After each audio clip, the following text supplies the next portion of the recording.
মাথায় হাত বুলিয়ে নিজের কাজটা উদ্ধার করে নেওয়া বা কাউকে টেকেন ফর গ্রান্টেড হিসেবে ভেবে নেওয়া আমাদের বর্তমান সমাজের একটা ব্যাধি হয়ে দাঁড়িয়েছে। এই ধরুন এই সেম ঘটনা আমার সাথেও হচ্ছে এবং সেটা বুঝতে পারছি, যদিও আমি সেই কাজগুলো করছি। কারণ আমি চুপ থাকতেই বেশি পছন্দ করি। তবে একটা এক্সট্রিম পর্যায়ে পৌঁছানোর পর আমি তার প্রতিবাদটা করতেও পছন্দ করি। মানে দুটোই আমি সমানভাবে করি, কিন্তু প্রয়োজন বেসিসে। যাই হোক, আজকেও ভাট বকলাম প্রথমে।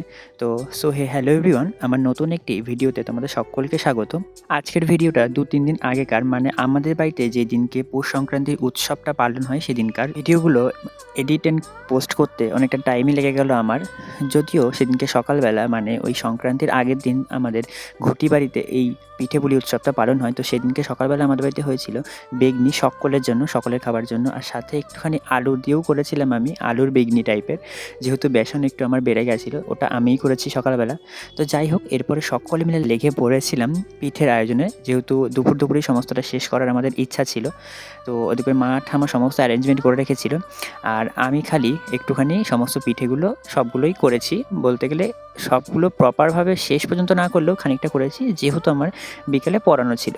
সেদিনকে আমাদের বাড়িতে বেশ কতগুলো পিঠেই হয়েছিল। তার মধ্যে ছিল হচ্ছে সরা পিঠে, যেটা আমাদের উল্লেখযোগ্য, এটা হতেই হবে।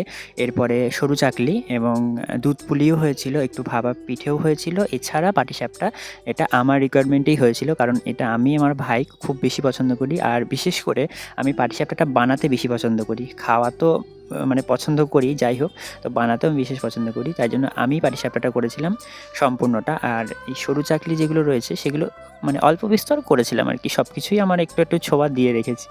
তো যাই হোক, তোমাদের বাড়িতে তোমাদের কার বাড়িতে কীরকম কী পিঠে হয়েছে অবশ্যই আমাকে পারলে কমেন্ট সেকশানে অবশ্যই জানিও। ওই দিনকে পিঠেগুলো তো আমি করেছিলামই, তার সাথে আমার কিছু অর্ডারের কাজও ছিল। যেমন আমার কতগুলো স্লেটের অর্ডার চলছে, তো সেগুলোরই আমি একটা নিয়ে বসেছিলাম ওই দিনকে দুপুরবেলাতে। তো সমস্ত কিছু শেষেই আমি আবার পিঠে নিয়েই বসেছিলাম, মানে পিঠে করতেই বসে গেছিলাম।